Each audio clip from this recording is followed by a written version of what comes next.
ఇటీవల కాలంలో ఒక ఆరాధికుడు, ఒక సేవకుడు ఒక 100,000 మందిని సినిమా పాటలు వినడం మానేసేటట్లు చేసి దేవుని పాటలు వినడం నేర్పించాడు.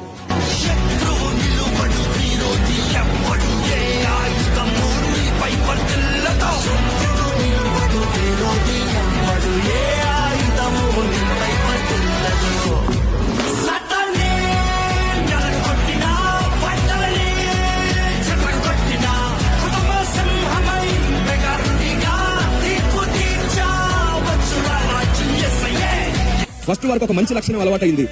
సినిమా పాటల కంటే దేవుని పాటలు కూడా ఏమాత్రం తగ్గవు, మనం దేవుని పాటల్లో కూడా అలాంటి ఆనందాన్ని వెతకొచ్చు అనేటువంటి ఒక డైవర్షన్ అయితే వారికి వచ్చింది. మన వాళ్ళు బయలుదేరారు. ఇంకా పాటలు పాడే విధానం మీద సినిమా మ్యూజిక్ లాగుంది, అలా ఉంది, ఇలా ఉంది అని చెప్పి తీర్పులు తీర్చేవారు బయలుదేరారు. కానీ వాళ్ళు ఒకటి మర్చిపోయారు, సినిమా పాటలు పాడి సినిమా పాటల్లో మ్యూజిక్ లోనే పూర్తిగా మునిగి తేలినటువంటి చాలా మంది యవనస్తులు దాన్ని వినడం మానేసి దేవుని పాటలు పాడమే కాదు, దేవుని ఎక్కువగా ప్రేమించడం కూడా నేర్చుకుంటున్నారు, కన్నీళ్లతో ప్రార్థించడం కూడా నేర్చుకున్నారని మర్చిపోయారు.